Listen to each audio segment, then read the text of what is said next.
No. No? Who said no?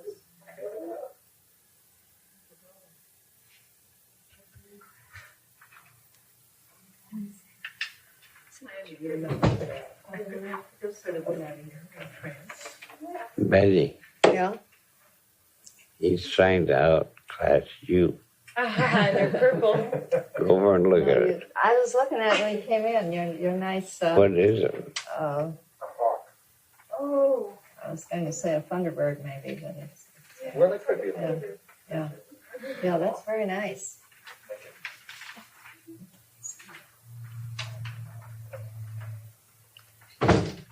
Well, the first thing should be, of all those who aren't here today, speak up. Yes.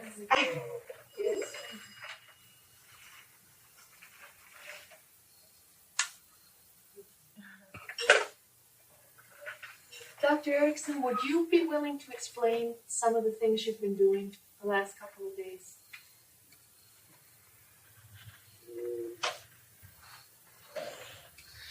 Tell me what you know and I'll do it.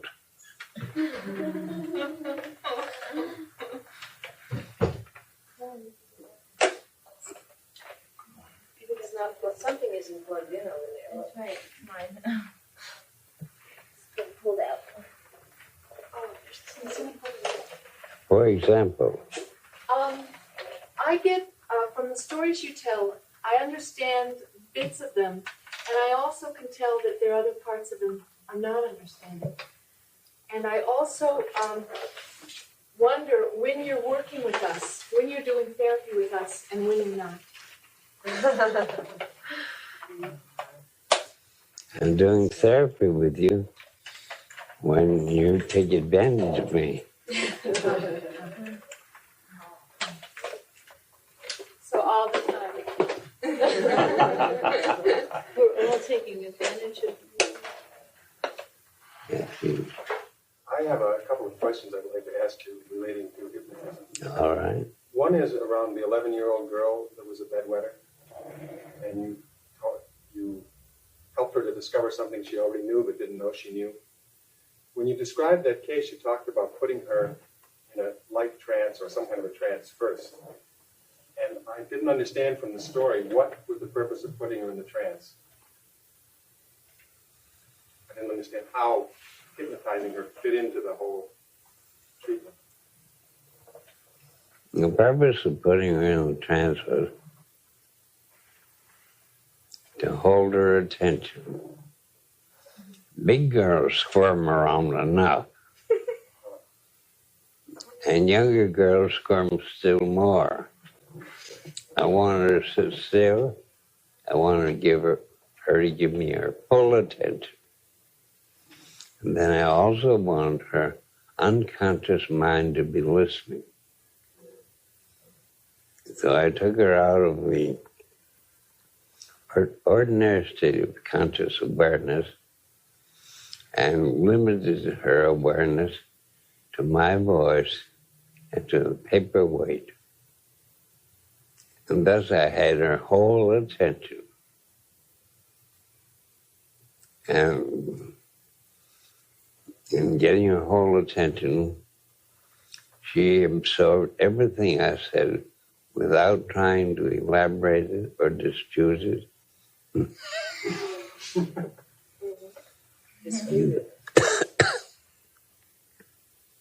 At the same time, I use here to show you that in the trance state, you can dispute.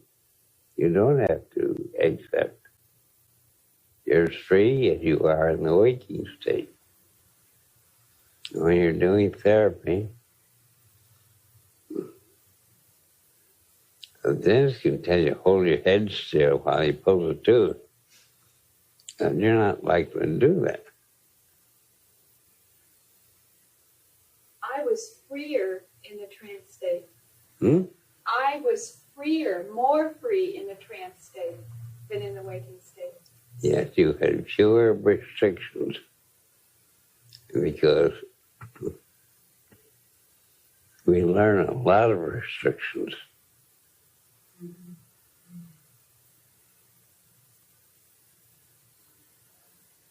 And you knew that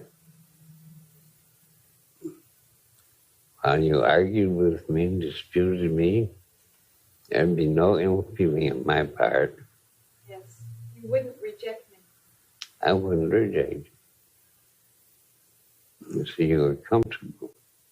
Very.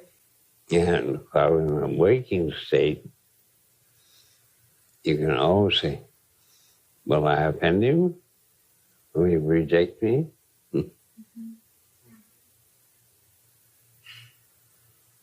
And today, what I think I'll do is to give you a purely psychological problem. A purely psychological and a very important problem.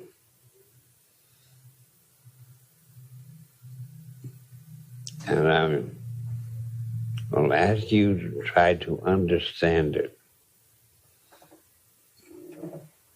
I do a lot of hopeless things like that.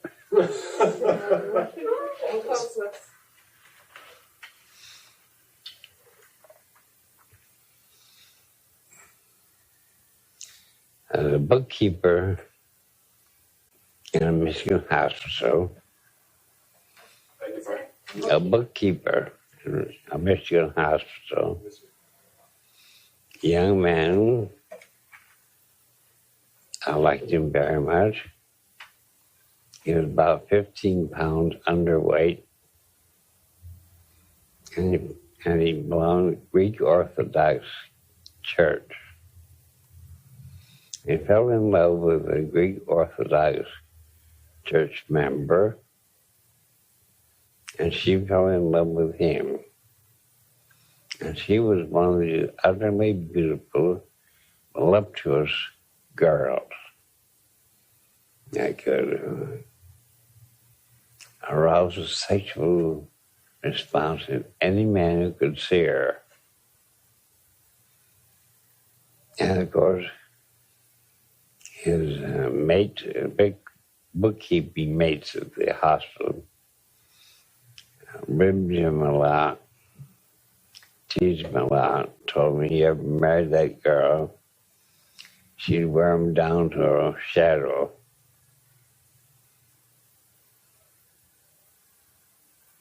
And they were married in the Greek Orthodox Church. The girl was, father had died when she was very, very small, 2 years old, something like that. And the mother had reared her. And the mother was a very devout church member. And she was very, very possessive of her daughter. And she taught her daughter to distrust men and to distrust all men. And it was an intensive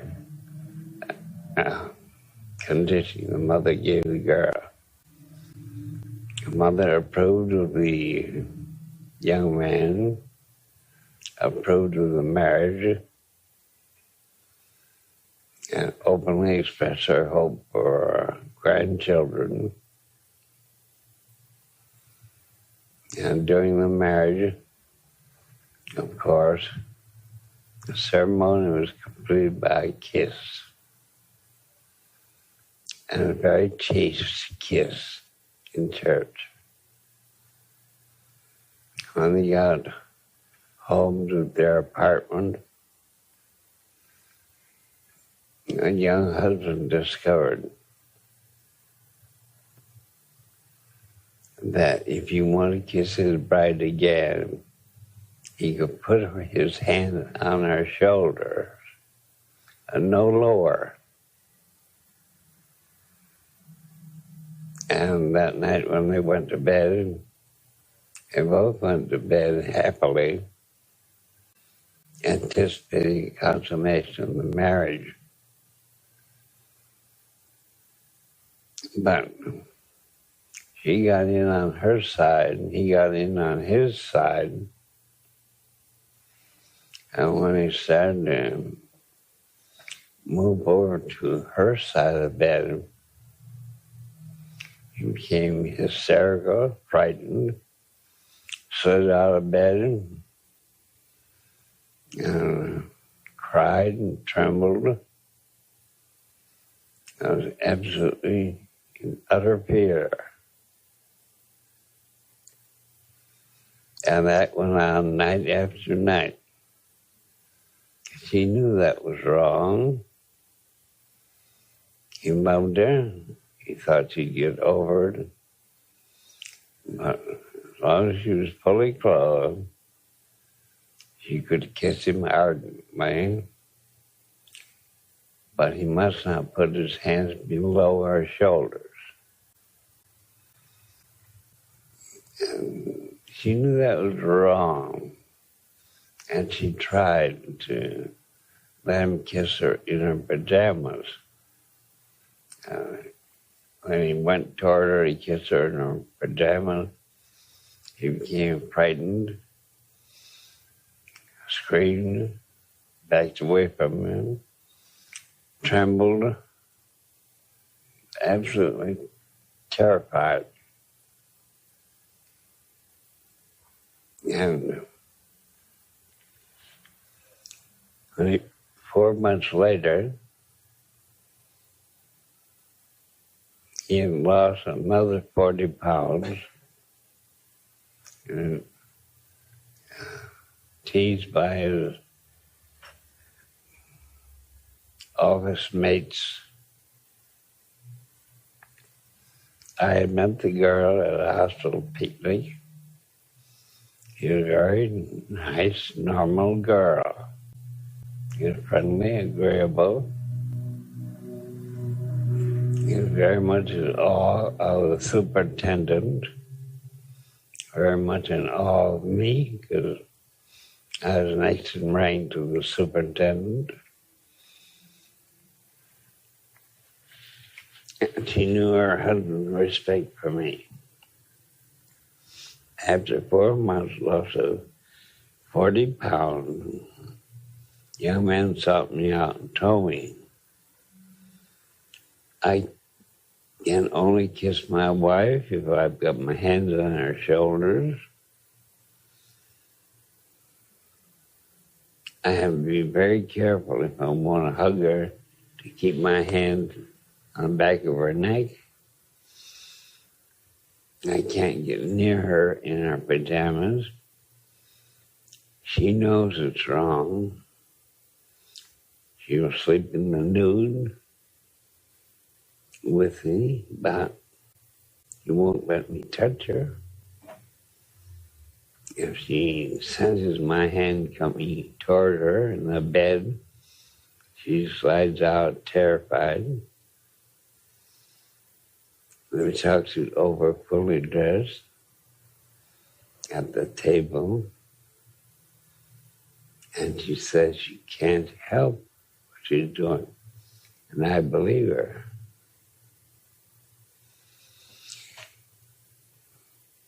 But I can't stand it go on like this. I love her, she loves me, we want children. You know how impossible it would be if we don't have intercourse. She will walk around in the nude in the bedroom. But if I make a move toward her, she goes into a panic state.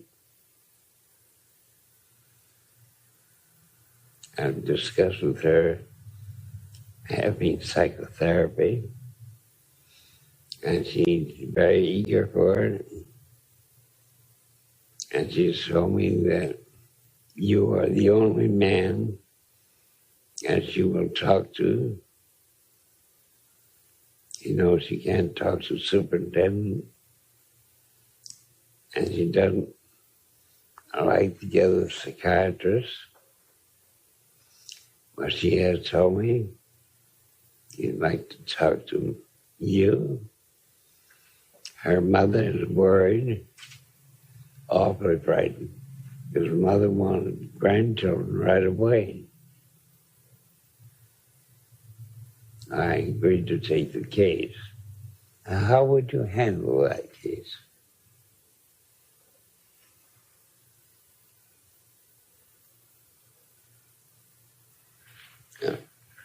Consider, if he reached out and touched her arm like that, she'd be across the room, trembling and screaming. If he touched her on the knee like that, she'd be across the room, screaming, trembling, literally out of her mind with terror. Her mother had done a very thorough job. He had the mother approve of marriage, and she wanted grandchildren. Now, how are you going to handle that case? How are you going to define it? You're going to define it? Define it as a therapeutic problem.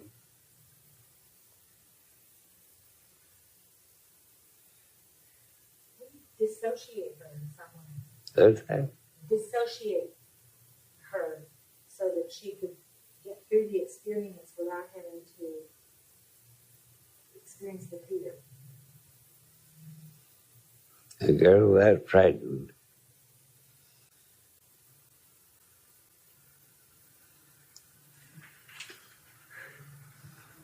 Well, I'm straight the opposite. Now, under no circumstances would said you can awaken me by kissing me in the waking state for a group. She couldn't have done that. Isn't that right? And this girl, whether awake or in trance, her fear and terror are still there. And so hypnosis couldn't help. Besides, her problem was conscious. She knew about it. And you had to treat it in the conscious state. And the problem is unconscious. And difficulties with me were largely unconscious. Then she could take charge because she felt safe in the trance state. As a girl had been taught, all men had been deeply ingrained on her. Well, it seems like the problem is conscious, but there's these unconscious elements in it. That's right. So, Now, what was that unconscious element? most likely the fear that her mother transmitted to her when she was, 3 years old. Yes, but what did the mother do? Specifically, what did the mother do? Now, what did you say happened to the father? Died. So the fear of losing a man. She had no siblings. So maybe did she sleep with her mother? She grew up with her mother. No siblings. Did she sleep with her mother?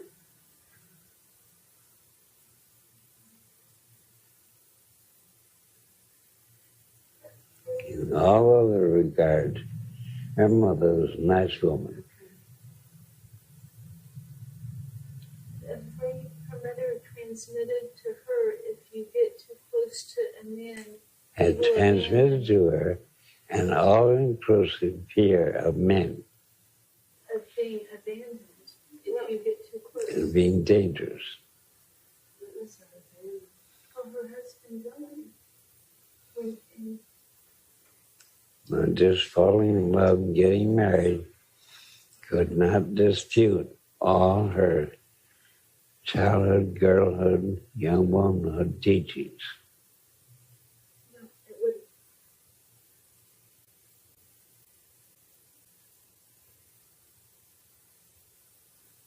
Now, how would you handle that? You would accept your fear. All right, the first thing you need to do is recognize the problem is hers, all hers, and not her husband's. That's what you. It wasn't her husband's problem. He was ready to consummate the marriage many, many times, but she wasn't. So it was her problem. Such a mystery. Yeah. Went down.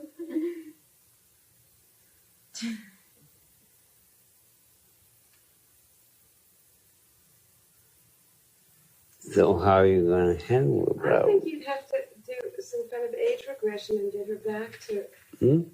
You'd have to do some kind of age regression and get her back to that age when she learned those fears, so that she could unlearn them.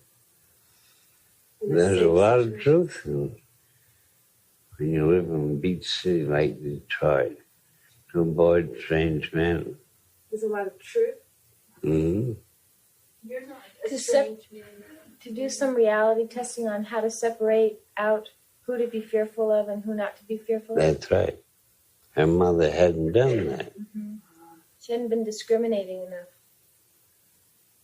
That it's a good fear, but it only applies in certain places, Yes. not in others. But still, all children, little girls, are taught to fear strangers. Mm-hmm. Strange man. And parents fail to know what a stranger is to a child. What was that? Parents fail to explain to a child who a stranger is. A nicely dressed man, a nice car, like Daddy's car, is not a stranger. He's too much like Daddy.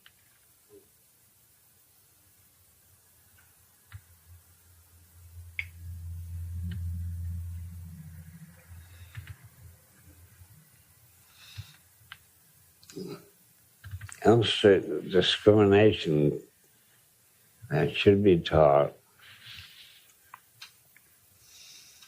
My wife, Betty Ellis, and 3 years old Roxana and 18 months old Christina are with them in Detroit. And Betty Ellis and their mother wanted to go shopping at Hudson's department store. I told the little girls, you play in the sandbox. Don't leave the sandbox. Stay there and play there. Don't leave it. They came out after the store had closed for the day and headed for the playground provided by Hudson's department store. And there are no little girls. And neither Betty Ellis nor her mother could understand why Roxanne and Christina had disobeyed. No little girls in the sandbox. Betty Ellis said, you go this way and I'll go that way, looking for the girls. Just then, a very red-faced policeman came around the corner, a little girl on each hand. And Roxanne explained, we had to go to the bathroom, so we asked the policeman.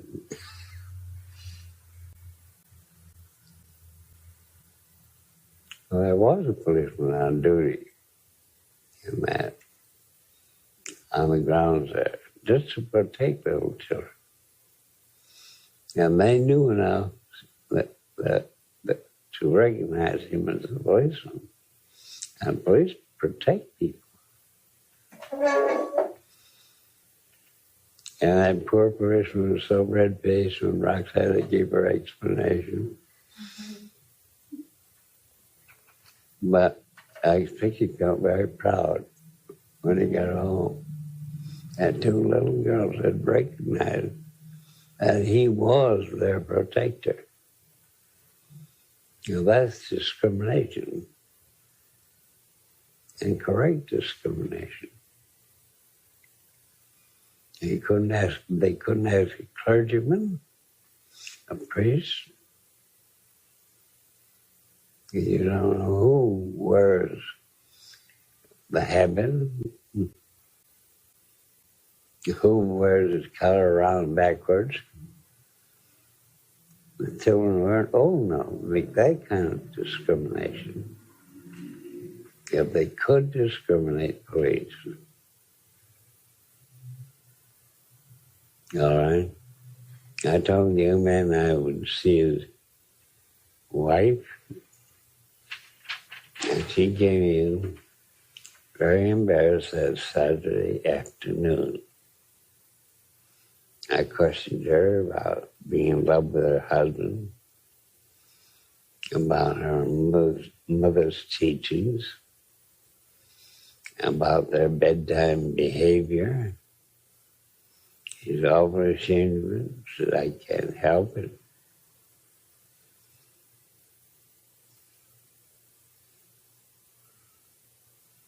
And she explained to me she wanted to have the marriage consummated, and she wanted to get pregnant. It's very important to her mother to have grandchildren.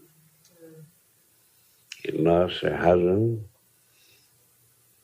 and couldn't have more children, and she did want grandchildren. And I agreed with the girl, her mother was entitled to grandchildren. Now, she was seeing me because of all the doctors at the hospital, I was the one that she had selected as being safe. And she was very free and explaining the difficulty. And her story was corroborated by the story that her husband had told me. So how could I get the girl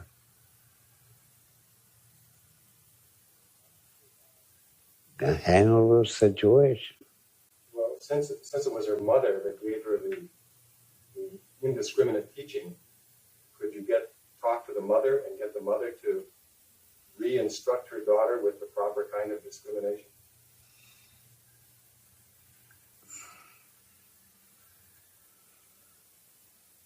You speak English. You speak French. Slightly.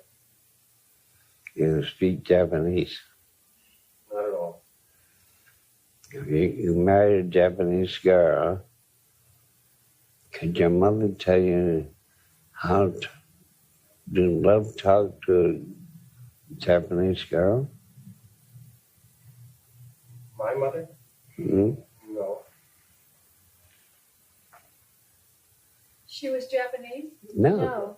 Then how can your mother tell you how to do She couldn't understand How that could kind she of adult teach her talk. Love talk to anybody when she didn't know about it herself. Her mother had given her one kind of instruction, a language of fear. And that's a language she could understand. I've given you a tip. She needed to learn the language of love. Hmm?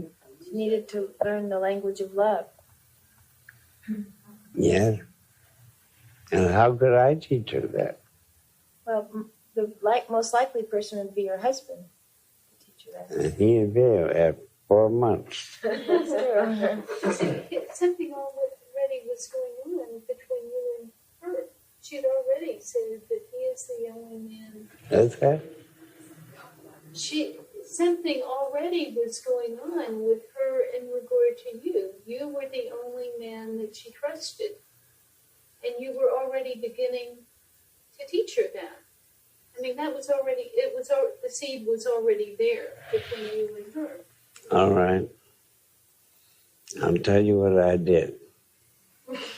I said, today's Saturday. Today is Saturday. Today's Saturday. And you recognize that consummation of marriage is important. And you could consummate the marriage tonight, but I prefer Friday. You could consummate the marriage tomorrow, Sunday night. And I would prefer Friday. You might on Monday night, but I would prefer Friday. You might on Tuesday night, but I would prefer Friday. You might on Wednesday, I would prefer Friday. You might on Thursday night, but I would prefer Friday. I've named all the days of all the years yet to come. And Friday was my night.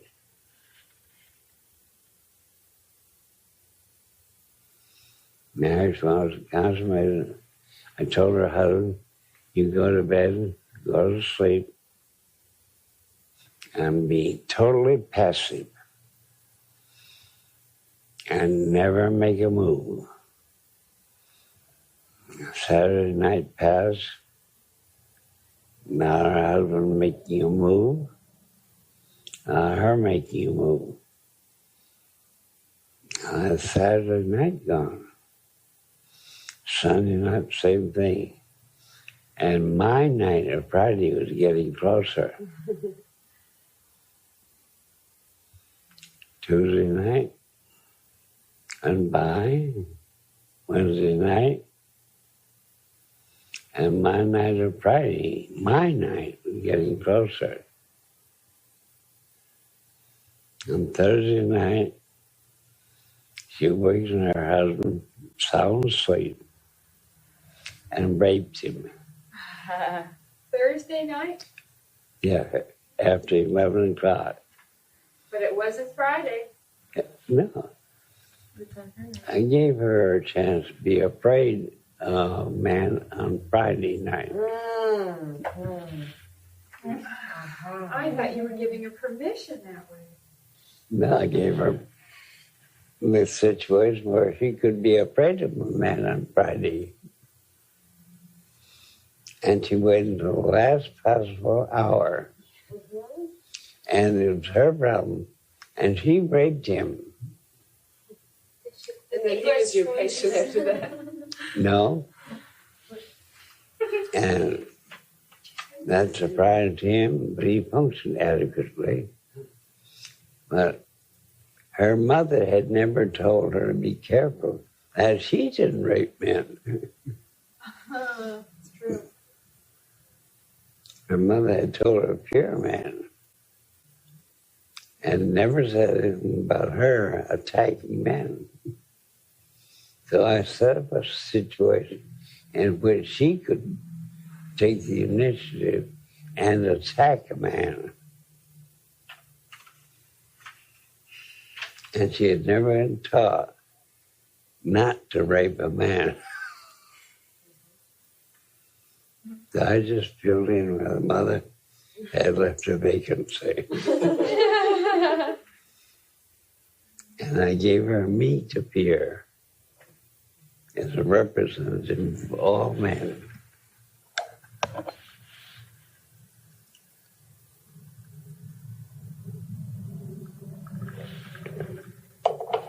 And the young husband told me about it on Friday morning. Said, after she raped me and tried to go to sleep, and we decided to have intercourse. We had it before breakfast too, and we're going to have it tonight. The entire barrier had been broken. And I told you, it's her problem. And she had to solve it. What about her trust in men? I mean, that barrier was broken, but what about her trusted me.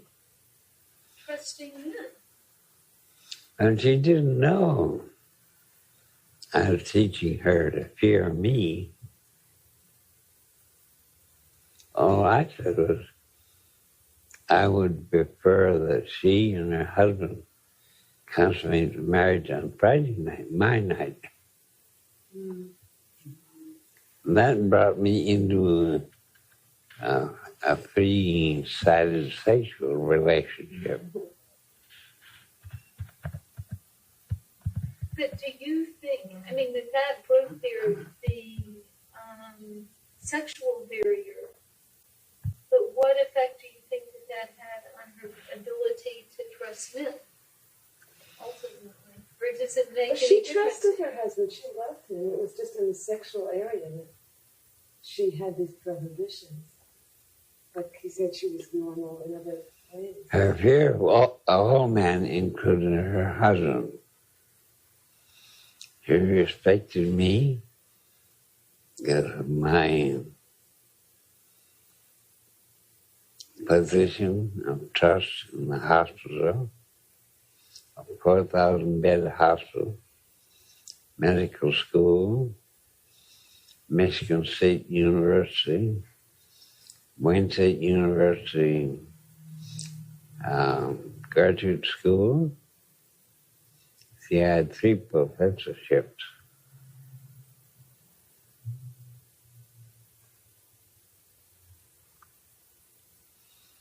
And she knew that everybody respected me. So I could be a man safe to talk to. And when I started preferring Friday night, I too became a sexual man. And she knew she could still trust me and recognize I was a sexual man. And her escape from me and do the one thing her mother had forgotten to warn her about, her raping a man. And that was her problem.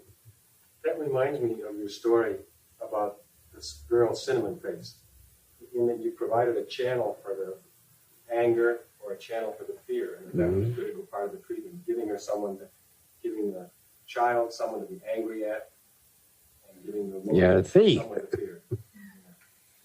You steal and channel her anger.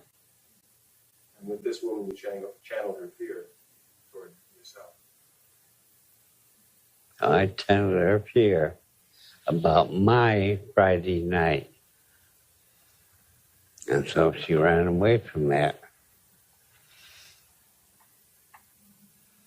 and raped her husband, and having had sex relations, then her husband was accessible to her. Then her husband was. Her husband was accessible to her.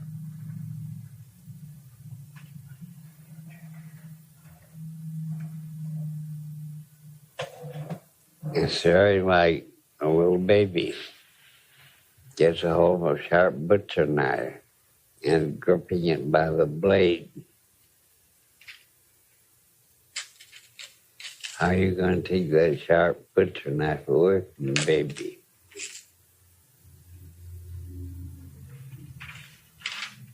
Distract the baby with the toy. Offer it something else to hold on to. What is she going to trade that butcher knife, which is bright and shiny? Depend on the kid, candy or something else bright and shiny, something that wiggles. What?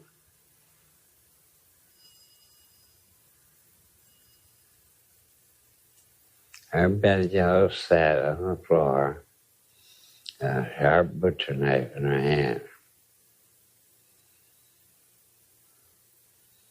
And she didn't bright enough to recognize Mother always put such things out of her reach. She finally got a hold of one. She wasn't going to let Mother take it away from her. So I said, that's pretty. Up in the bedroom, got a hand mirror. So near a window. Have a mirror so it would reflect the sun against the ceiling. I wiggled it, and bright spot went all around everywhere. And she took the mirror away from me. And I had the butcher knife. You see, you should deal with children at their level. Try to tell a little baby like that.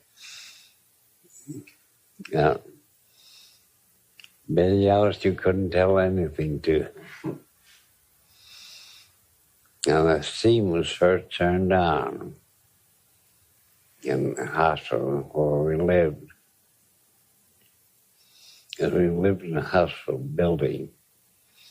I took her into the steam register and pointed to it and said, baby, hurt baby, make baby cry. Don't touch. Baby get burned. Yeah, I was giving your orders.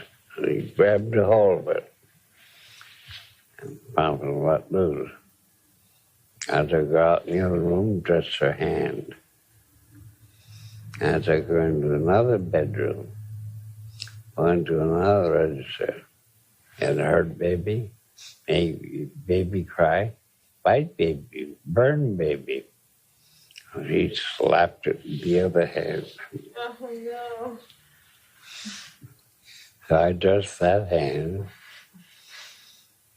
and then I took her into another room and pointed, bite baby, hurt baby, make baby cry. And this time, the exploring finger moved slowly. She felt the heat, drew her away. I had a collection of cactus. I picked out cactus with the least dangerous thorns. I took Betty out and said, mustn't touch. Bite baby, hurt baby, baby cry. She took good grip. So I pulled the stickers out and touched her hand. And I showed her another cactus. I said, bite baby, hurt baby, baby cry. So she slapped it. I touched her hand again. And then I showed her another cactus. An exploring finger. And when she felt the thorn, her curiosity was satisfied.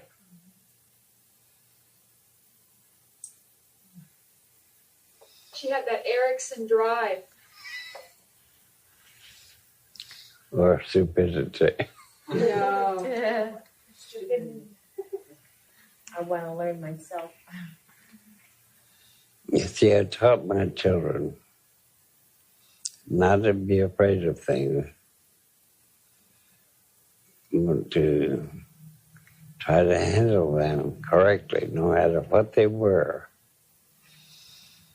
I taught my children, never let anybody hurt your feelings. If somebody tries and they succeed, rush, run. Don't walk to the nearest garbage can and dump your hurt feelings.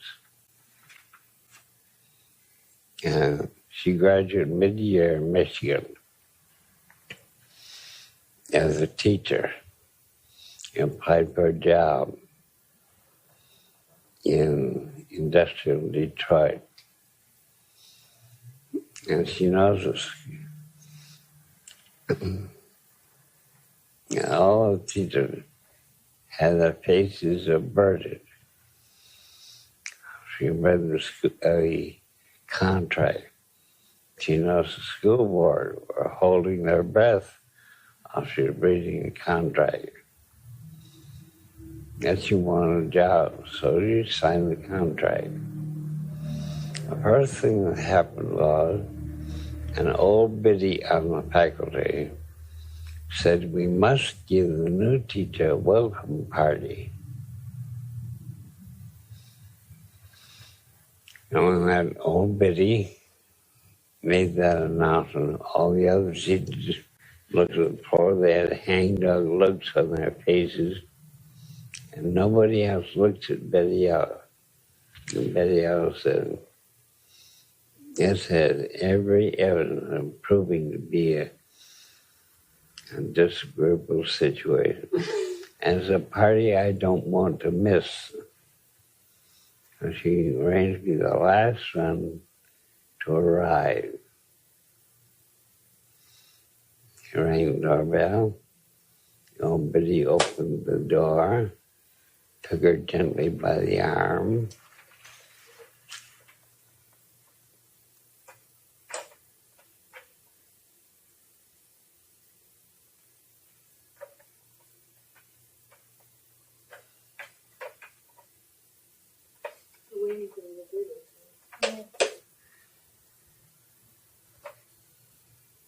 Led her out the middle of the room. Danielle didn't know what was coming. All the teachers were looking at the floor, the wall. The old Betty said, "Miss Erickson, in all my years of teaching, I have never before encountered anybody so ignorant, so stupid, so ill-fitted, so incompetent, so unprepared to teach." My goodness.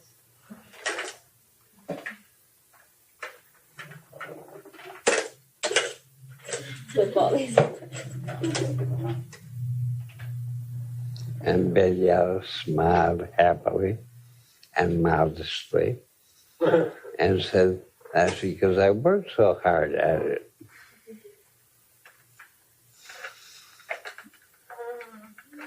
That's because I worked so hard at it. And the old biddy left, and the teachers all had a good time. And high school teachers told one of my sons, "That was the most idiotic, utterly stupid performance, worst I've ever seen." And my son said wonderingly, "And I wasn't even half trying."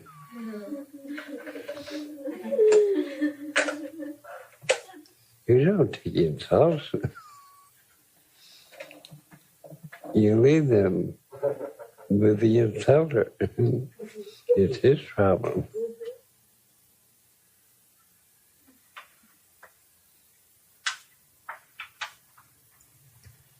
And in therapy, your patient will come to you with hurt feelings. My husband called me an ignorant, incompetent non-entity. Is that the best your husband could do? Is his vocabulary lacking?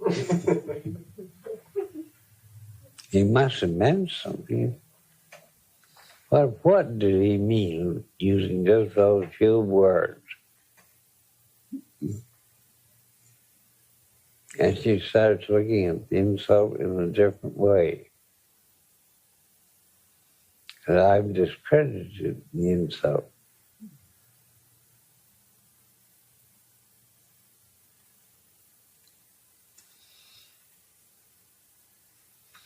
Always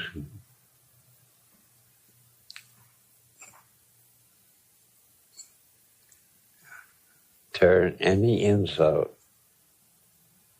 always misunderstand it as a compliment.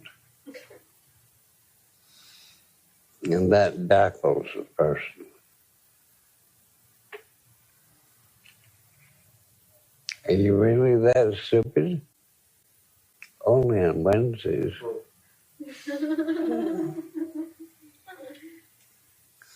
Yeah. What do you do with that answer? Stuck with it. You're a homeless girl I ever met. That's why I won the title on the 31st of February, leap year. What was it? You're the holiest girl I ever met. And he says, well, that's why I won the title on the 31st of February, leap year. Well, what are they going to do?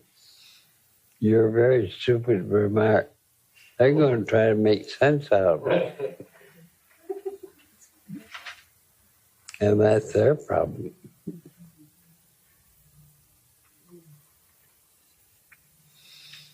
I know Mrs. Erickson fell down the basement steps.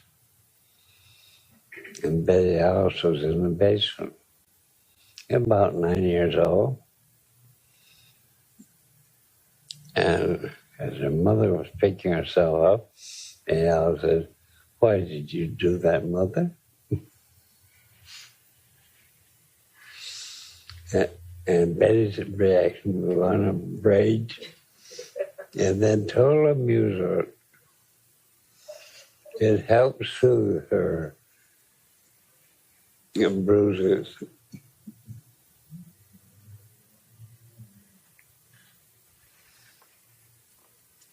And one day in the Hilton Hotel in Detroit,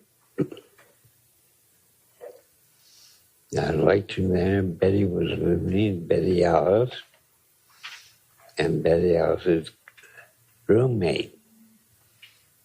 And I got on the elevator alone afterwards. The operator complimented me on my two very beautiful daughters. Mm-hmm. And later that day, in the evening, we got on, same elevator. Kelly, Betty Alice, Betty, and I, and a very drunk doctor got on. He propositioned Mrs. Erickson quite plainly. And she misunderstood him be inquiring about the obscure English philosopher Penelon, named Penelon. So she told, "Oh, you mean Penelon, that obscure English philosopher?" And the drunk looked at her. How should we get a broad B? We asked her much more plainly. At that time, she misunderstood him inquiring about Descartes, the French mathematician.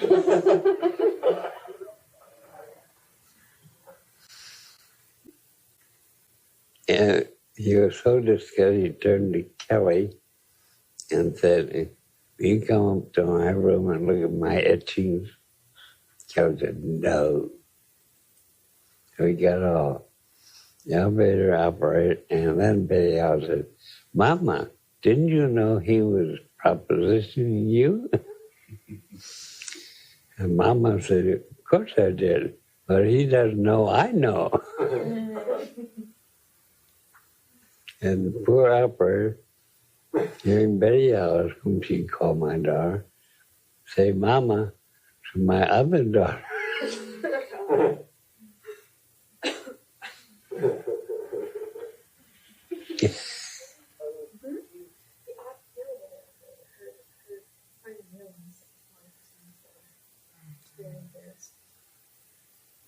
So in therapy, when your patient says something,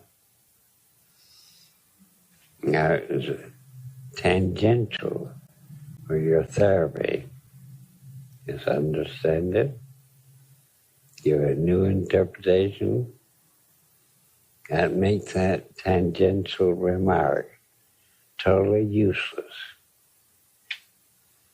And patients will try to quarrel with a therapist or try to lead the therapist to look in the wrong direction. And you can use your own stupidity to keep right on the right track.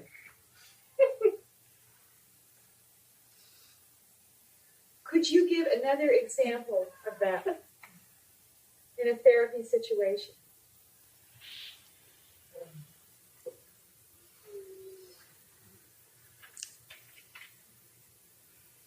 The alcoholic was telling all about his drinking, his slow increase in drinking, his first drunk, his second drunk, his first prolonged drunk, and then he made some idiotic accusation against his mother, trying to distract you from his story being drunk and lead you astray on defending his mother. I would say, did she have one or two legs? Perfect.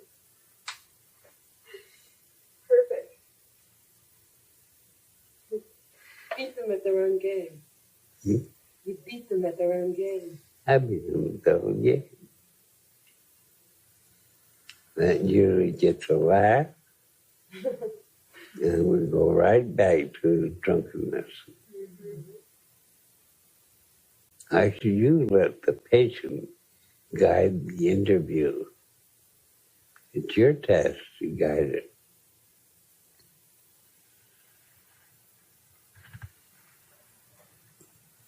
Now,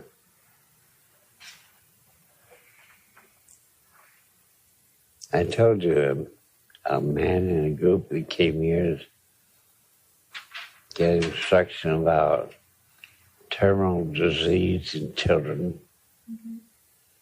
how he lost 159 pounds. And I had never mentioned weight. Well, just being in the group, hearing me discuss children, he applied what I said to himself, because he was a child in relationship to himself, a spoiled and selfish child. Now, in October 6, 1956, I was invited to address a national convention of psychiatrists at the Boston State Hospital. Leo Alexander was the doctor in charge of the program. When I arrived, he asked me to talk on hypnosis. Then said, could you give a very complete demonstration? I said, I can call members of the audience. And if I do that, they'll all have a feeling they miss them. And both you and I know that they won't miss anything. There'll be a general feeling of dissatisfaction. And they will have learned without knowing they've learned. I'd prefer some subject I could invite. He said, well, why don't you go around on boards and find a suitable subject? I went around various wards. I saw a nurse who intrigued me. He was a very responsive nurse. I knew it would be no problem at all, put her in a trance. And so I told Dr. Alexander, I seen a nurse, told him her name, and said she volunteered. She knew nothing about hypnosis, never heard a lecture, never saw a demonstration. Otherwise, she's a perfect subject. When I told Dr. Alexander her name, he said, "Oh, no. That girl has been in psychoanalysis for 2 years. She is a compensated depressive."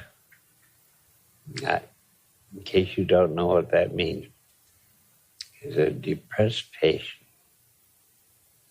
who is compensated for depression and just absorbing herself in her work and doing very well with the absolutely rigid intention of bringing it to a sharp halt. And everybody in the hospital knew that nurse was going to resign from the hospital on October 20th. And she was going to commit suicide.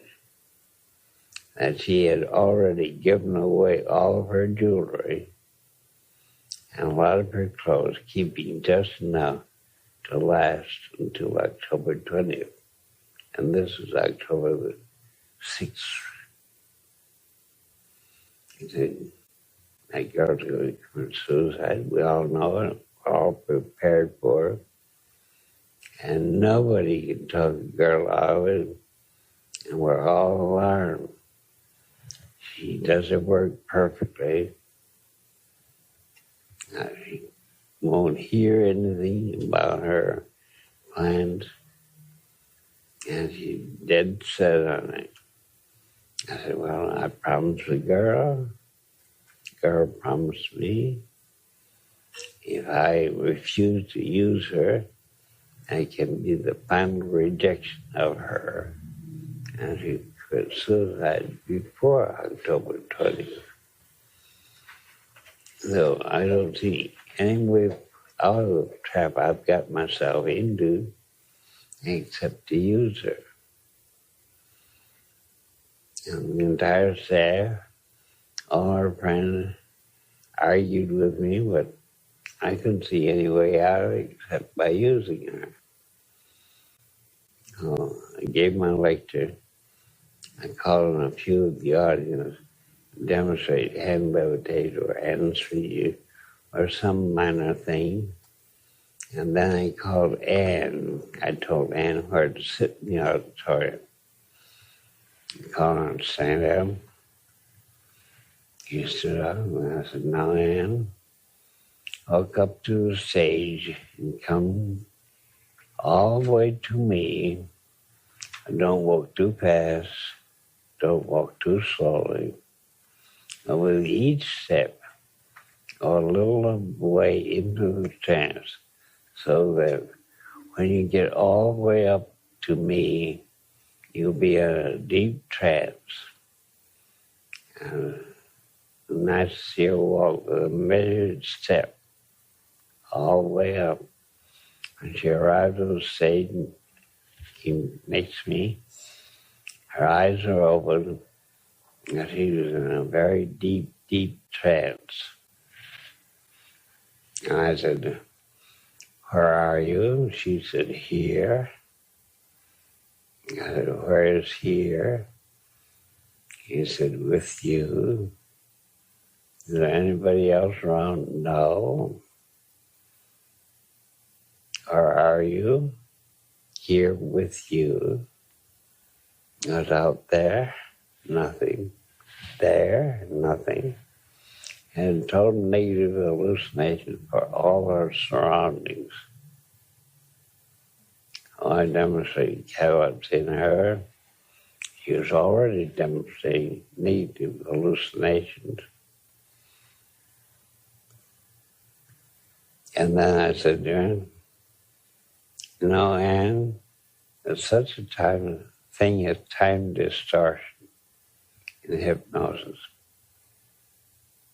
Would you like to know what time distortion is? she's interested. And I said, a minute can seem like an hour, or hours can seem like just a few minutes. In a span time, you can contract time. You know, when you drop a medicine in the eye of a child, the child, he waits and waits and waits and waits and waits until just a second or two. But to the child, he was waiting. And you would have friends come and visit you hadn't seen for a long time, and stay all afternoon. And at 6 o'clock, you all say, what happened to the day? The whole day has disappeared so rapidly. You expand time, you contract time. So I gave her a few lessons in time distortion. And then I suggested that we go to the Boston Arboretum. She promptly hallucinated us in the Boston Arboretum. I pointed to the annuals that were dying, and how they would be replanted next spring, perennials. They were dying too, and they would come to life again next spring, all by themselves. I pointed to the leaves that were changing color. It's October. And New England is a very nice place to see the changing color of leaves. And I pointed out various shrubs, bushes, vines, and trees. Discussed the flowering and development of seed and fruit, and how many plants distribute their seeds in various ways. Dandelion by having down, the wind takes a seed and carries it. The seeds are eaten by birds, not digested, but they're spread around. And I had a very interesting trip to the Arboretum. You went in rather rapid time because I had Anne enlarging mentally on everything I said. I didn't have to say very much. And the audience could hear me talking about the Arboretum. And then I suggested we go to the Boston Zoo. I told her it was a baby kangaroo. She'd never seen one.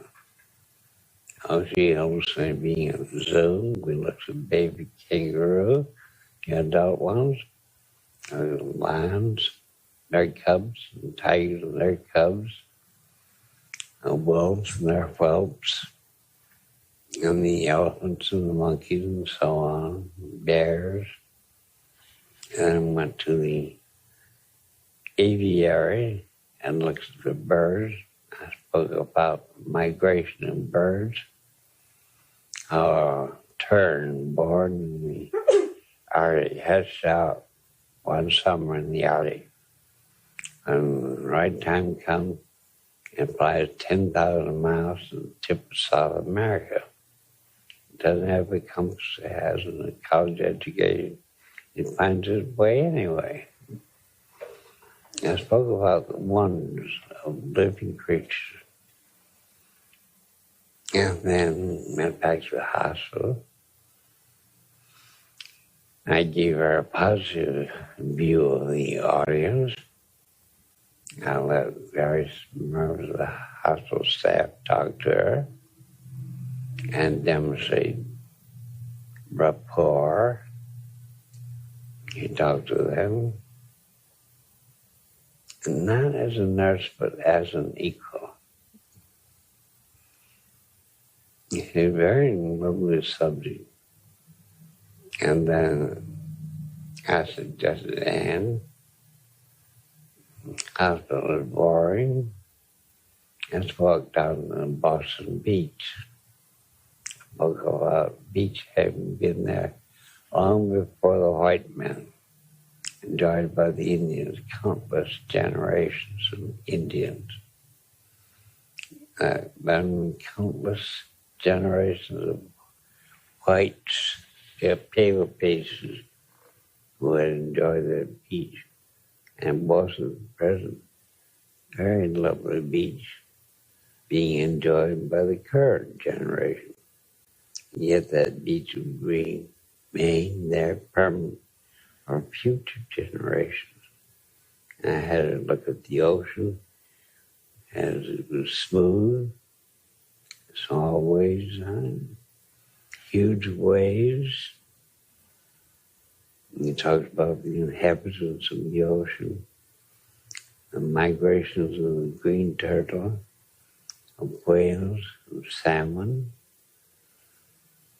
and mysterious ways of finding home in some river, salmon, the eels, the hatching on the land, go down the river, and nobody knows where they go. And eventually they return to the land to lay their eggs. Same with salmon. Same with green turtle. And spoke out all the mystery of the ocean. How mysterious it was. And to watch the tide go out and come back in. I see a violent storm in the ocean, and we wandered back to the hospital and did a few more things. And I thanked her very profusely in the trance state, and I awakened her and thanked her for her services. She was obviously surprised. She thought she just arrived on the platform and total amnesia, and dismissed her. She went back to the board to complete the day's work. And the audience discussed her performance with me, asking a lot of questions.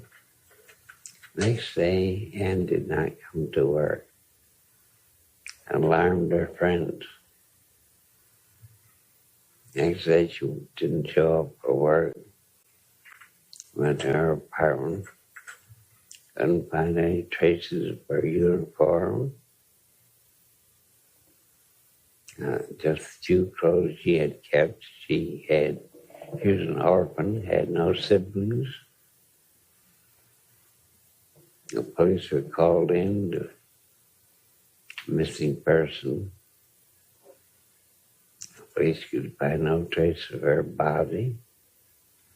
A year later, when I lectured in Boston, Dr. Alexander and I were very unpopular.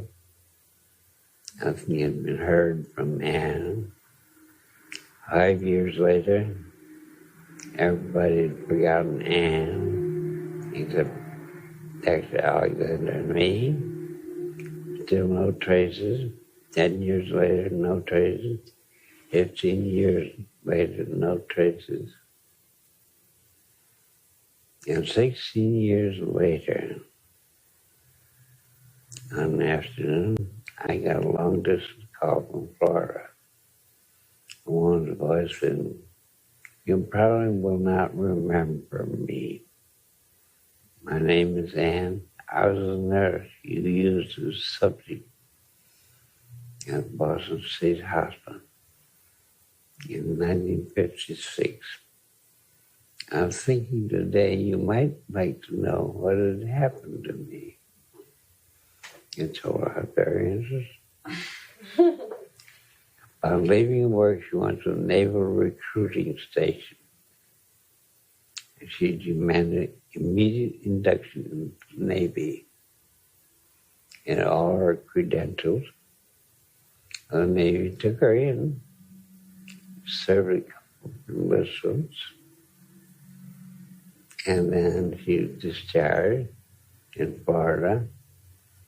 Got a job in the hospital there. Met a retired Air Force officer. Married him. Had 5 children.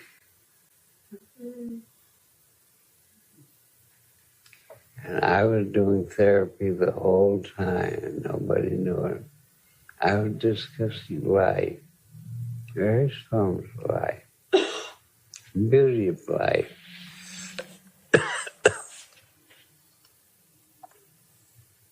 Everybody thought I was lecturing on hypnosis and demonstrating hypnosis, and didn't know I was doing any therapy either.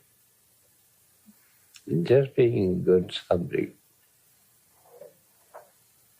I knew what I was doing, nobody else did. So therapy can be done, and your patient makes their own interpretation, things their own value about what you say, and they apply it to themselves any way they wish. Also at that meeting, a woman approached me, gray-haired woman. She said, "How are you, Dr. Erickson? You remember me?" I said, "Your question implies I should. I really don't remember you." He said, "I'm grandmother now." I said, "There are grandmothers every day, have been for a long time." She laughed and said, "Oh, I'll give you another clue. You wrote a paper about me." I have written a lot of papers and forgotten what I put in. And she said, "Oh, I'll give you one more clue.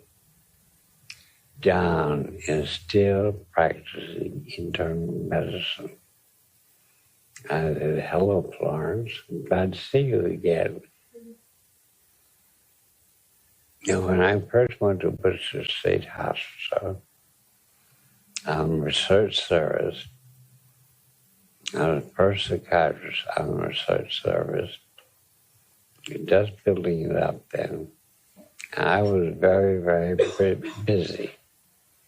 I learned working on the general mental hospital staff was a resident in psychiatry, a beautiful young girl, very brilliant, very good looking. And the entire staff was worried about her. Her residency was going to end at the end of June.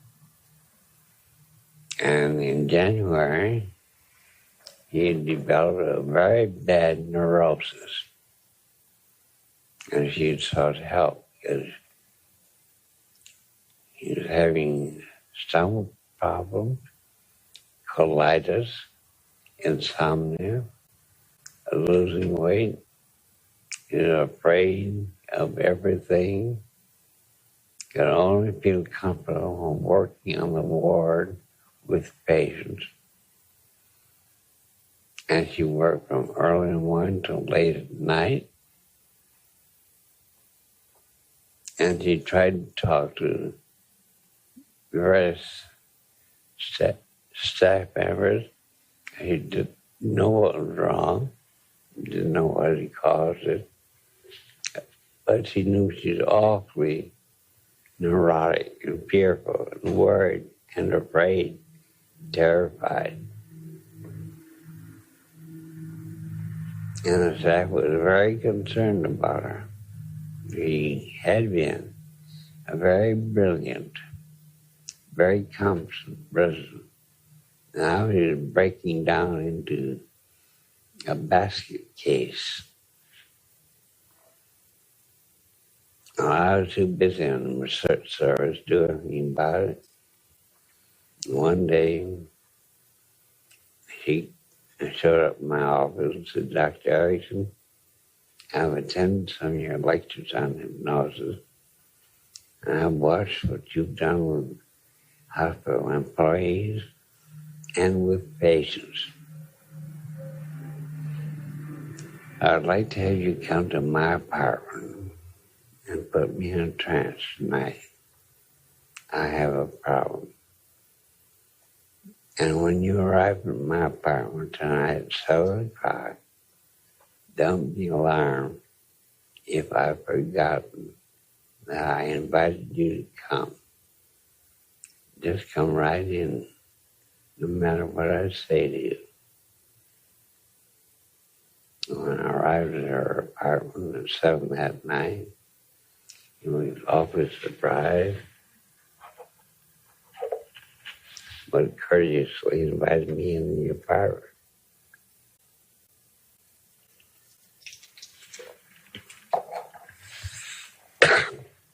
I sat down,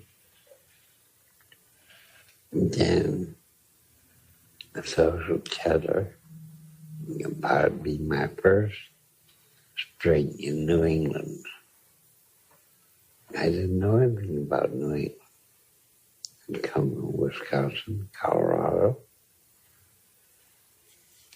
and I'd seen the Atlantic Ocean for the first time. She gradually went into a hypnotic trance. As soon as she's in a very deep trance, she said, Dr. Erickson, I had you come here to put me in a trance. I've got a problem. I don't dare to face it.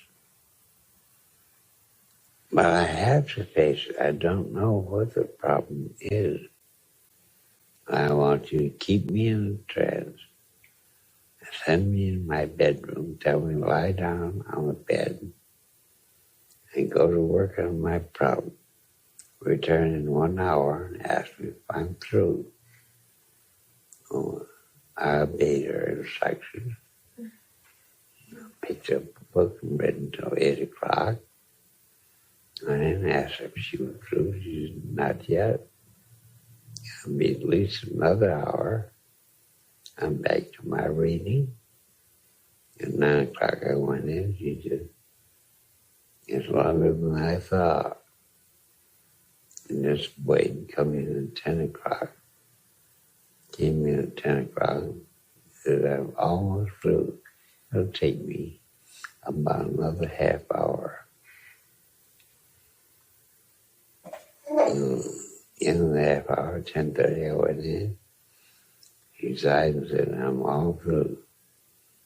Now have me come out in the living room and tell me to have a total amnesia for everything. Absolutely total amnesia. And awaken me gently. I'll be surprised to find you there. Now I have a total amnesia. Don't worry about that.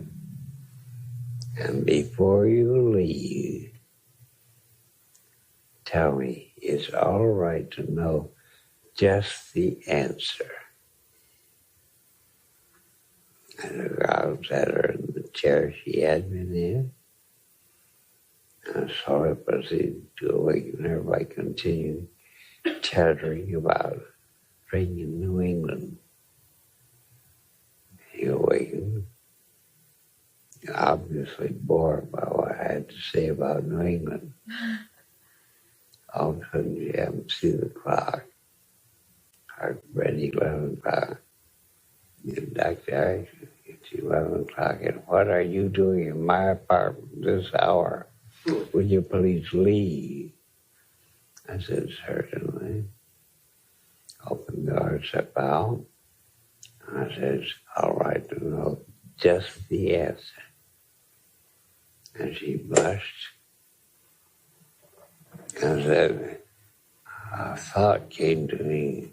I'm not prepared to face. So will you leave? Leave now. Hurry up. Get out. So I got out. I didn't see her the rest of that month of June. her residency on June 30th. I didn't know where she went. I was too busy on research service by now. July passed, August passed, and then the last week of September, he came rushing into my office. He said, Dr. Erickson, I've got something I should tell you, and you don't know what it is. I'll have to go into detail. Last June,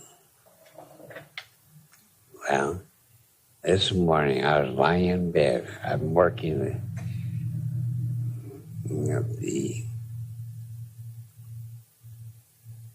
she named the state hospital about 40 miles away, near Smith College.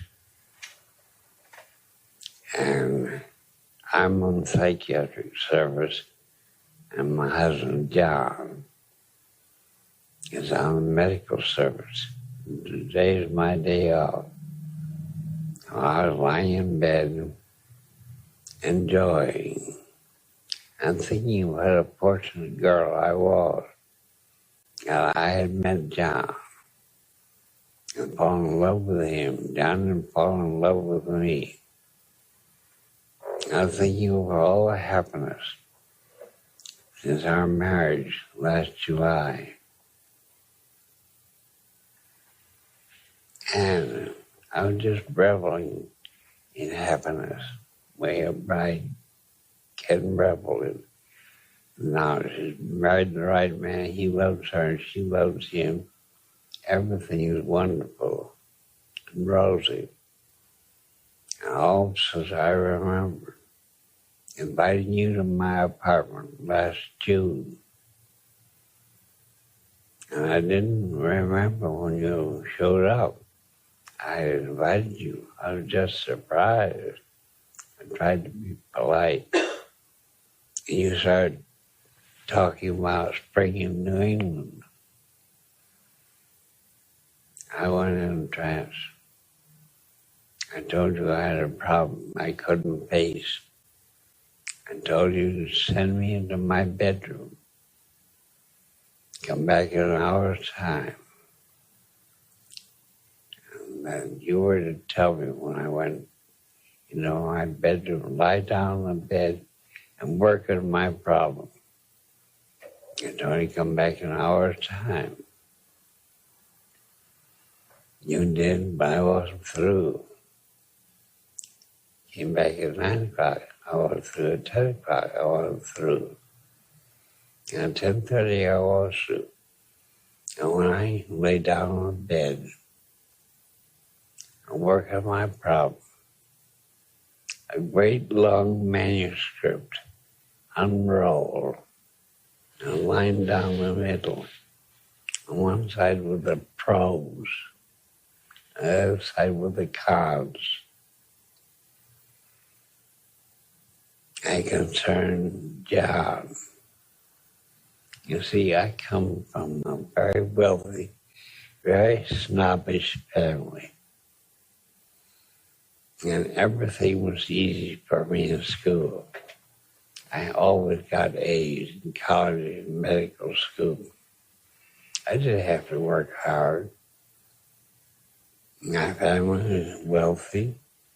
I had all the advantages of wealth and social position, and traveled abroad, been to New York for concerts, symphonies, a theater. And then last December, at a party I met John. John was a young physician, interested in internal medicine. I liked him as soon as I met him. And he returned the liking. I soon found out that John came from a very poor home on the other side of the tracks.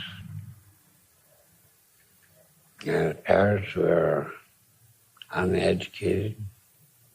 John had to work his way through high school. He wasn't brilliant, got B's and C's. Now he was ambitious. He worked his way through college and worked his way through medical school. He was interested, very greatly interested in internal medicine. And I knew that I was much brighter than John. I came from a wealthy, snobbish family. I've been trained to be a snob in my childhood. And John, lesser intelligence, and had no advantages, just those of poverty. And he was a dedicated internist. And I was interested in psychiatry. I liked it a lot. But my snobbish rearing made me realize a snob could not marry a poor man, especially a man who was inferior intellectually. And so I developed a neurosis. I forgot all about John. All I knew was I was worried, full of fear, uncertainty. I couldn't sleep. I couldn't eat. I lost weight. I had colitis. I was almost a basket case. And you came to my apartment. You put me in trance. I saw that long manuscript unroll. On one side were the pros, the other side were the cons. The pros and cons are marrying John. I started reading all the pros and all the cons. A long, slow, hard job and thinking through the pros and cons. It took a long time. Then I began casting out the cons that were compensated by the pros. I had a long, hard job. And finally, it came at 10 o'clock. I had left. I had all cons canceled out. My pros had canceled it. I still had a long list of prose I had not read yet. So I spent that time from 10 o'clock to 10:30 reading the prose. And then I knew, despite our different background, John and I could get married. And I told you, give me a total amnesia for everything. And when you left, tell me it's all right to know the answer. When you started to leave, you stopped and said, it's all right to know just the answer. A thought came to my mind. Now I can marry John. I wasn't prepared for that. I think I was rude to you. I told you to leave. And this morning, reveling in my happiness in bed, all that memory came back to me suddenly. I dressed quickly, didn't stop for breakfast, drove as fast as I could here, Northampton. And now you know what my neurosis was and how you served to do therapy on me. Yes, I did therapy on her. And lasted, she was a grandmother until happily married. And John was still in internal medicine. And she was still in psychiatry. I'd done therapy without knowing I was doing therapy. I didn't know what the problem was. All I knew was that she was a neurotic girl. And she asked me to put her in trance. Now you can do therapy without knowing a thing about a patient. And you can do therapy without a patient knowing you're doing therapy. And you can have an amnesia for therapy. At the right time, there can be a recollection of everything important. What was that last sentence? At the right time, there can be a recollection of everything that's important.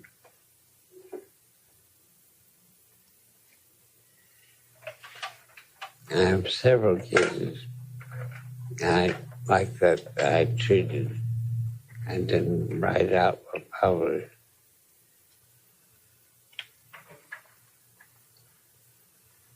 Now here's a case where I did therapy.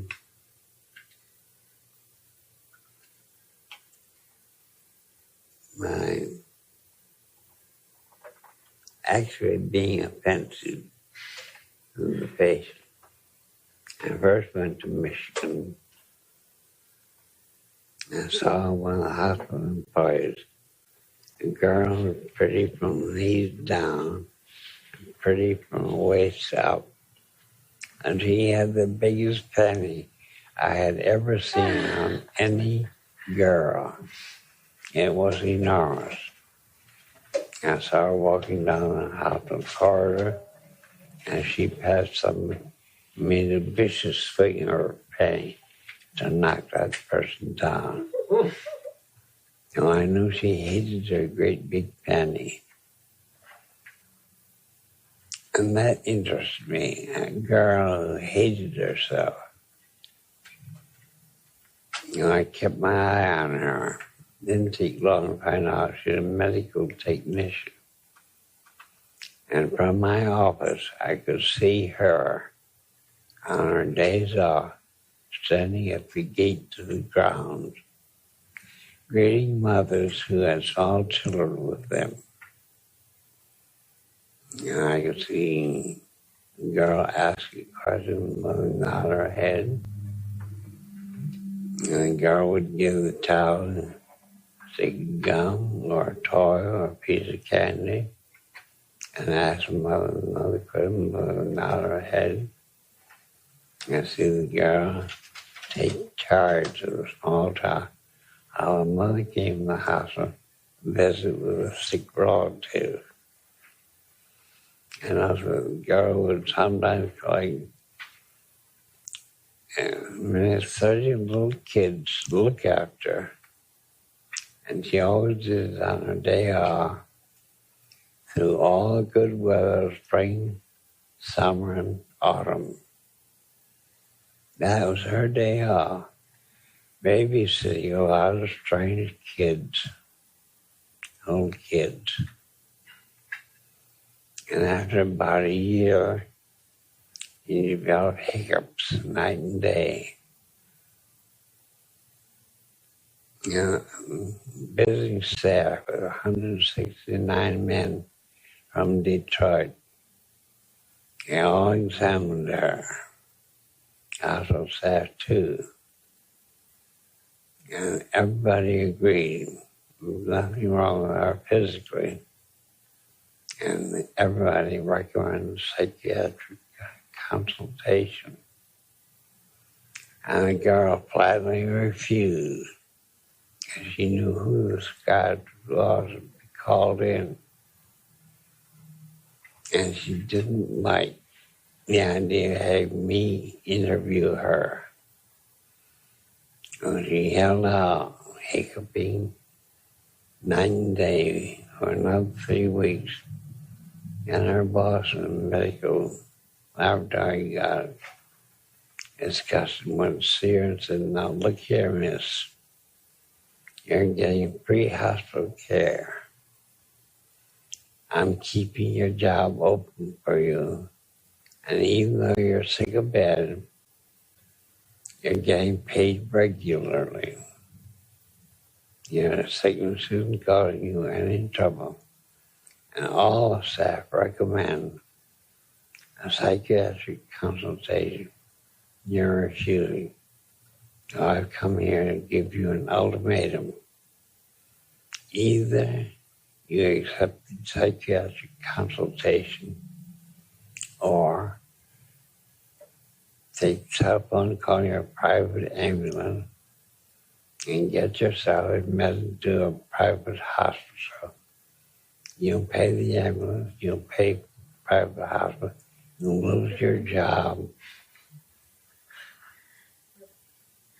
and you'll lose your pay. And God agreed to have a psychiatric consultation. Our boss notified me at 2 o'clock in the afternoon.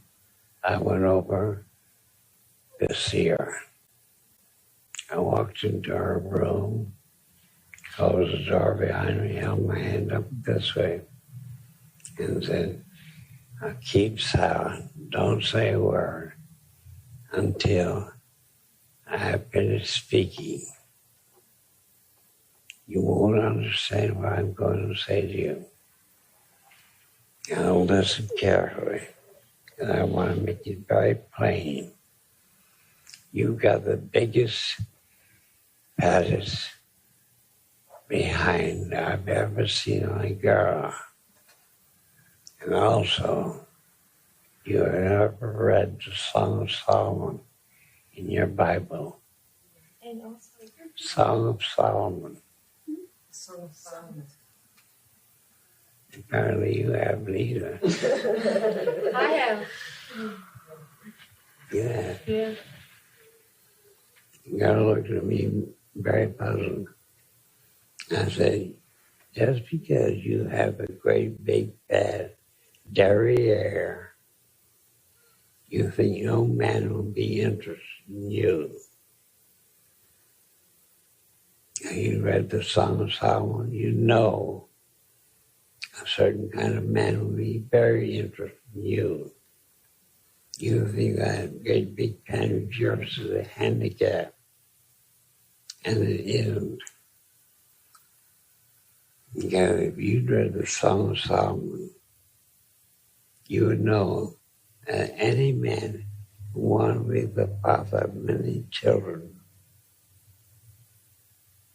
and look at your great big fat fanny, and he would see a lovely cradle for children. So, in the Bible, you're stand beside your bed. After I leave, you read the Song of Solomon and see if that isn't the way a man who wants children will see your big fat fanny, a cradle for children.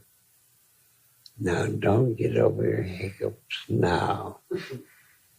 Wait until 10:30 or 11 o'clock tonight. Then everybody can think it was a spontaneous cure, that I had nothing to do with it. You put her hiccuping sometime after 10:30 that night. A few months later, she waited until my secretary went to lunch. She came to the office and showed me her engagement ring. He said, I thought you should be the first to see it. Sometime later, she went to my secretary, gone to lunch, and she brought in her fiancé to meet me. Then we started talking socially, and during the course of conversation, I found out his occupation. I think it was insurance. He owned a piece of land near Detroit, and he and the girl are drawing up the plans for the house that she built on that land. They have 5 bedrooms and big nursery. Mm-hmm. He wanted children. And he knew a cradle for children. We saw one. What about the hiccups? The hiccups, Yeah, I know. they disappeared. Why did she have them in the first place? She hated herself. She had to express it in some way.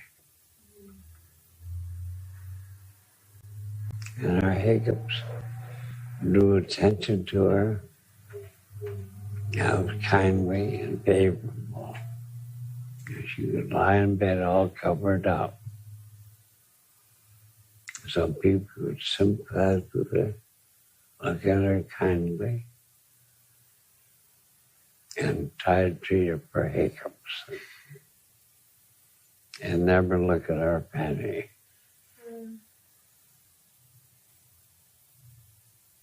Very crude to my approach. You got a great big panty. You're afraid you'll never get married. You're mistaken because you have read the Song of Solomon in the Bible. Now that kind of statement, it compels attention. And I'm spoken with bare truth, very crudely. I didn't hammer a wall around it. I gave her a new interpretation and placed upon her body. And girls with piano legs, their ankles are bigger than their knees should be. You know, they have 2 tree trunks for legs. What man's going to marry them? A man who likes a good foundation for a family. He wants children. And one such nurse who reached the age of 30, I came on the ward to make rounds. She was the nurse in charge. He stood up behind her desk. Her desk was in a peculiar corner-wise position. She stood behind it and let the nurse second in charge make rounds with me. And the nurse in charge should do that. The position of her desk, her deploying the second in charge to make rounds with me. I knew there was something wrong, so it didn't take long to find out why her desk was in that peculiar position. A year later, she came in to tell me about her piano legs. And so I explained what piano legs really meant. The kind of men that would appreciate piano legs. And she left the hospital. A dental intern across the hospital corridor came rushing in my office and said, "Who's that nurse you just left your office?" I said, "She's a hospital employee. What's her name?" I don't talk about people's names. He said, "I want to meet that nurse. I want her name. I'm not a marriage broker."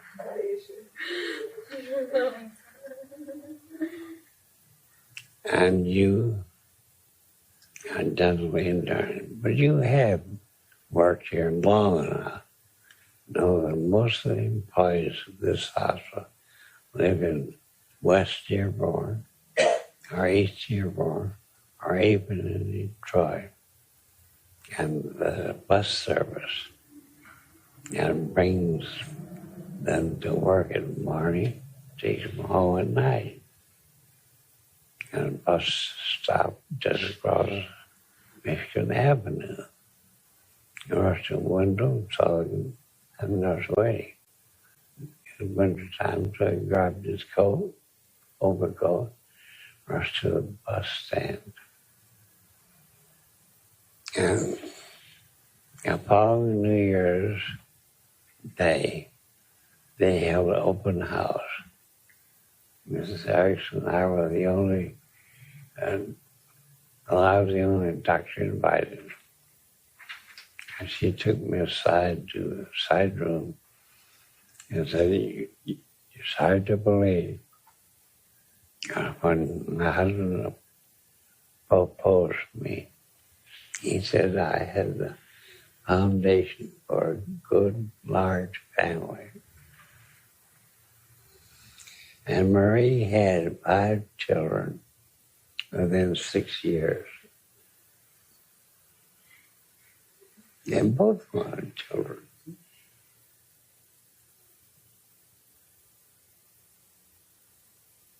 If I had been polite and tried to teach Marie that piano legs are unlovely, I just told her the kind of a man that would admire piano legs.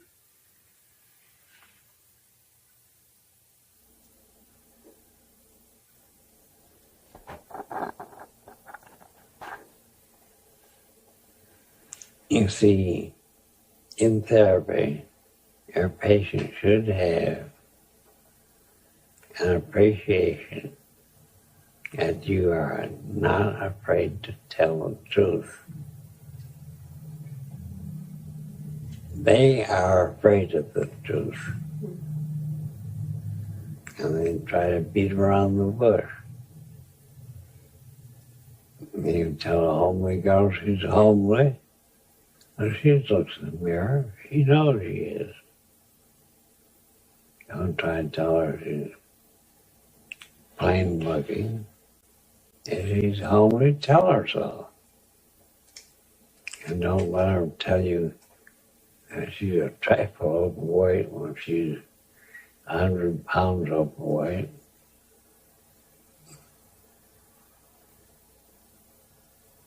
You know, I told you about the girl who had a spastic left arm, spastic left leg.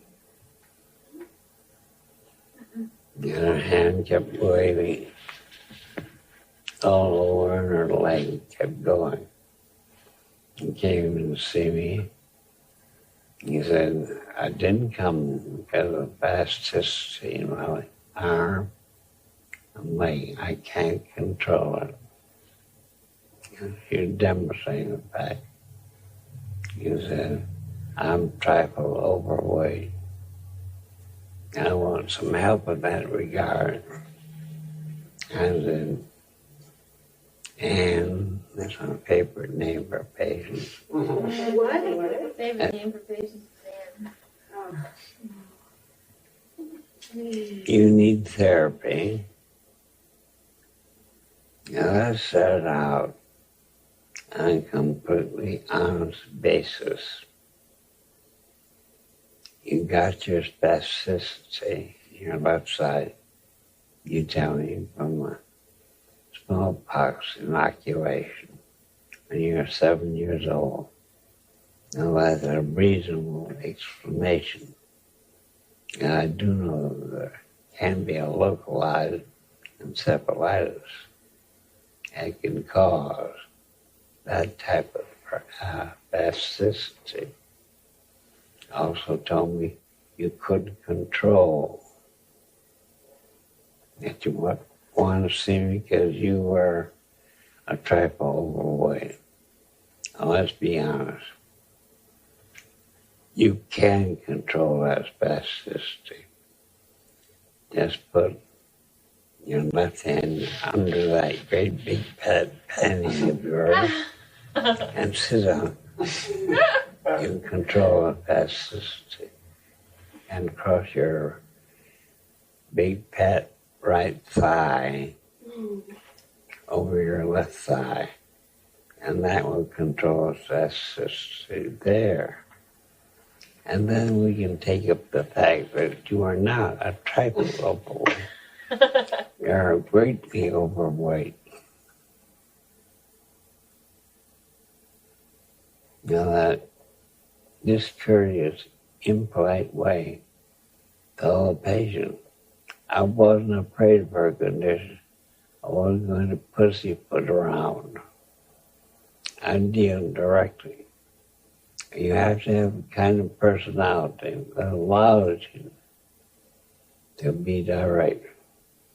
Some people have to pussyfoot and don't know how to attack directly.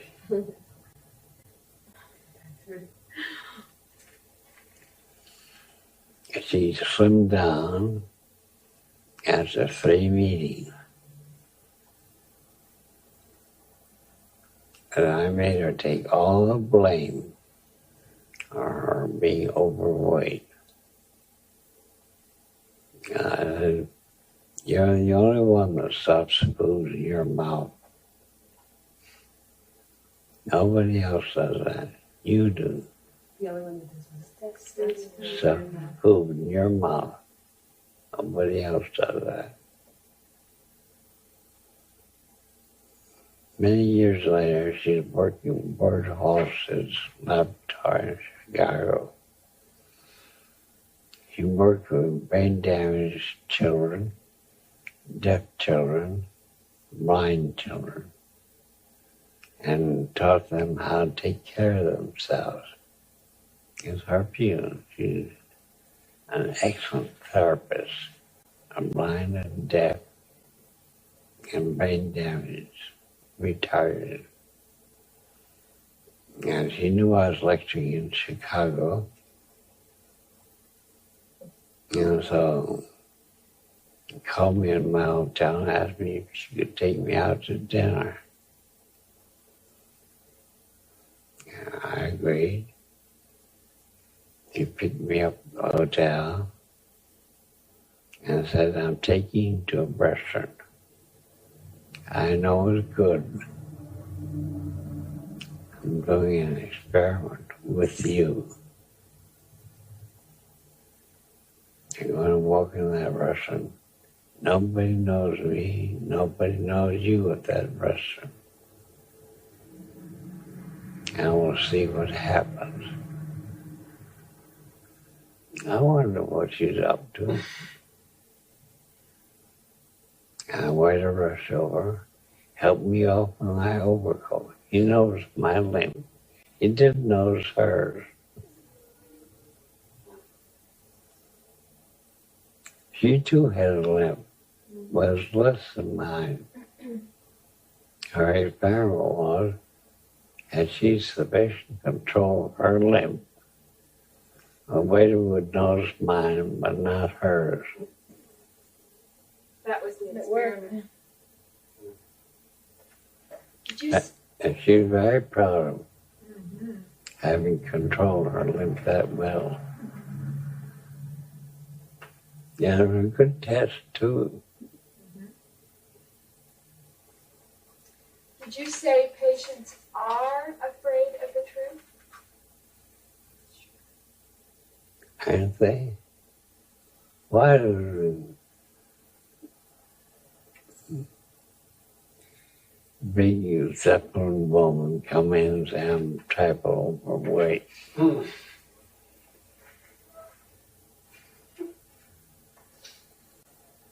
And a man with pot belly, he hadn't seen his feet for years. Say he's a trifle overweight.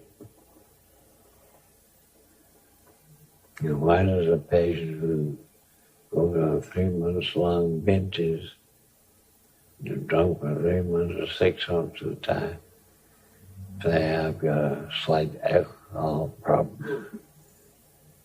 Because they're paid to pitch the truth. Did you ever work with her on the spasticity or just on the weight? Just on the weight. I taught her she could control. And thereafter, she controlled it. And that taught her you didn't always have to wave her arms around in all directions.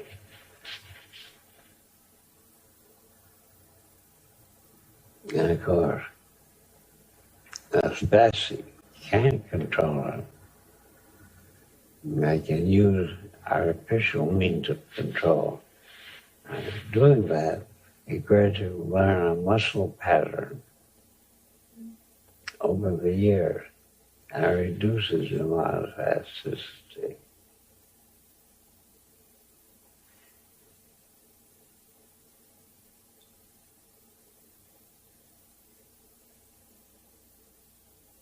And people are prone to cut down the seriousness of their problem